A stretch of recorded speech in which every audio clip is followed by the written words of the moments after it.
திருக்கோளூர் பெண் பிள்ளை ரகசியம் 71வது வாக்கியம். சூளுறவு கொண்டேனோ திருக்கோட்டியூரார் போலே.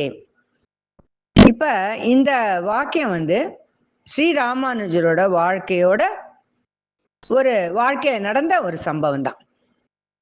இந்த 81 வாக்கியத்துல நம்ம சில சம்பவங்கள் ராமாயணத்திலேருந்து பார்த்தோம், சில சம்பவங்கள் பாகவத்திலேருந்து பார்த்தோம், சில சம்பவங்கள் ஆழ்வார்கள் வாழ்க்கையிலேருந்து பார்த்தோம். சில நிகழ்ச்சிகள் ஸ்ரீராமானுஜர் உயிரோடு இருந்த போதே நடந்ததுதான்.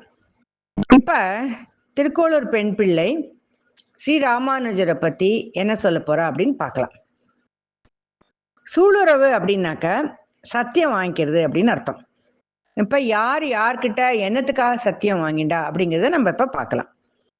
இந்த திருக்கோஷ்டியூர் நம்பி அப்படிங்கிறவர் வைஷ்ணவ சம்பிரதாயத்துல இருக்கக்கூடிய ஆளவந்தார் அப்படிங்கிறவரோட சீடர்.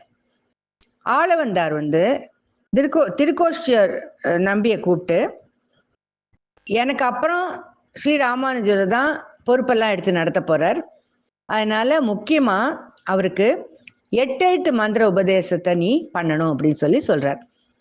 இந்த மட பொறுப்புகள், அதுக்கப்புறம் மந்திர உபதேசங்கள், இது மாதிரி நிறைய விஷயங்கள் நிறைய சம்பிரதாயத்துல இருக்கு, அதெல்லாம் நமக்கு தெரியும்.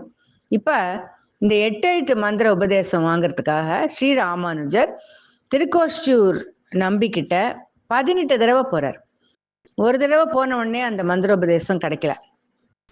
விடாமுயற்சி பண்ணி 18 தடவை அந்த மந்திர உபதேசத்தை அவர் வாங்கிக்கிறார். திருக்கோஷ்டியூர் நம்பி மந்திர உபதேசம் பண்றதுக்கு முன்னாடி, இந்த மந்திரம் ரொம்ப ரகசியமா பாதுகாக்க வேண்டிய மந்திரம், நீ இது எல்லாருக்கும் கொடுக்க கூடாது அப்படின்னு அவர்கிட்ட சத்தியம் வாங்கிட்டதுக்கு அப்புறம் தான் இந்த மந்திரத்தை அவர் எடுத்து கொடுக்கிறார். இப்போ ஒரு குரு மந்திரத்தை சீடர்களுக்கு கொடுக்கறதுக்கு முன்னாடி அந்த நாள்ல எவ்வளவு பரீட்சை பண்ணி கொடுத்தா அப்படிங்கிற ஒரு விஷயம் நமக்கு இதுல இருந்து கிடைக்கிறது. அது மாதிரி அந்த நாள்ல வாழ்ந்த மகான்களோட சரித்திரங்களையும் அந்த நாள்ல வாழ்ந்த குருமார்களோட சரித்திரத்தையும் நம்ம பார்த்தோம்னா, குருமார்களுடைய அறிவு, அதுக்கப்புறம் சிஷ்யர்களோட ஒரு பக்தி, அவளோட அருகதை, இதெல்லாம் பார்த்துதான் மந்திரோபதேசங்கள்லாம் நடந்தது. இப்ப அந்த மந்திரத்தை வாங்கிட்டு ராமானுஜர் பின்னாடி என்ன பண்ண போறார் அப்படிங்கிறது பின்னாடி நம்ம பார்ப்போம்.